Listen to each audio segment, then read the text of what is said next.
கையில் கரப்பட வச்சுருக்காரா?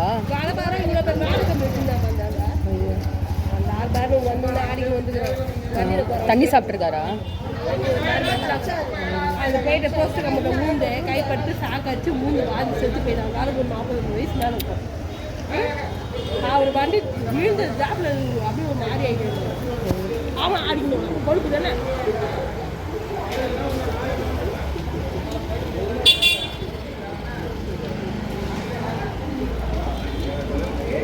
அடிக்கல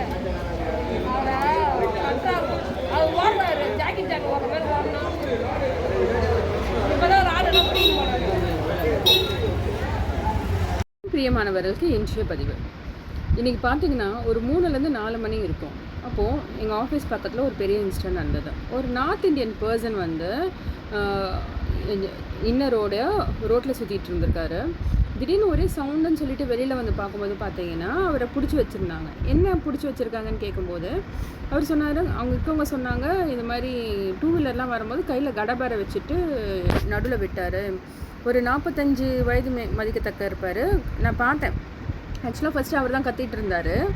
அதுக்கப்புறமா என்ன கத்துறாங்க ரோட்டில் என்னன்னு சொன்னு பார்க்கும்போது பார்த்திங்கன்னா அப்போ தான் சொன்னாங்க, அவர் வந்து வண்டி வந்துக்கிட்டே இருக்கும்போது நடுவில் அந்த கடபாரையை விட்டுட்டாராம். ஸோ அவங்க விழுந்திருப்பாங்க அப்படின்ட்டு. இந்த இன்சிடெண்ட்லாம் நடக்குது. அவரை பிடிச்சி வச்சுருக்காங்க.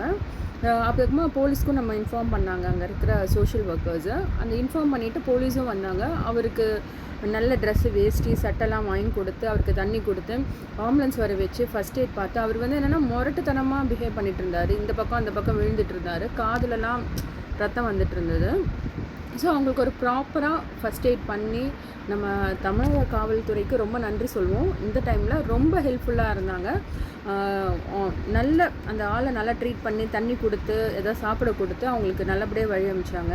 அப்புறமா அவர் எப்படி அவருக்கு எக்ஸ்பிளைன் பண்ணவும் தெரில. பீகாரியாக இருக்கார். அவரோட வாய்ஸ் சுத்தமாக லாங்குவேஜ் சுத்தமாக புரியல. ஹிந்திலாம் ஒன்றும் இல்லை. அதுக்கப்புறமா அந்த சைட்லேருந்து தெரிஞ்ச ஏதோ ஒருத்தர் வந்து லாங்குவேஜ் சொல்லி அவரை புரிய வச்சு அவரை வந்து அமுச்சு விட்டாங்க. ஆனால் வந்து இருக்கிற மக்களுக்கு என்னென்னா, நார்த் சைட்லேருந்து ஒருத்தர் வந்து இது மாதிரி வேலை பண்ணிகிட்டு இருக்கும்போது பயப்படுறாங்க. சின்ன சின்ன குழந்தைங்க ரோட்டில் விளையாடிக்கிட்டு இருக்காங்க, இல்லை வீட்டிலே வந்து கடபாரை வச்சு உடைச்சாலோ, இல்லை வயசானவங்க இருக்காங்க, திடீர்னு வந்து தாக்குனாலும் என்ன பண்ண முடியும் அவங்களால? அந்த ஏரியாவில் குழந்தைங்களும் பெரியவங்களும் இருக்கிற ஏரியா வேறு. ஸோ எல்லாருமே ரொம்ப பயந்துட்டாங்க. அந்த சூழ்நிலை கொஞ்ச நேரம் அந்த இடமே கொஞ்ச நேரத்துக்கு பார்த்திங்கன்னா ரொம்ப பரபரப்பாக இருந்தது. போலீஸ் வந்தோடனே என்ன ஆச்சு ஏதாச்சும் விசாரித்தாங்க.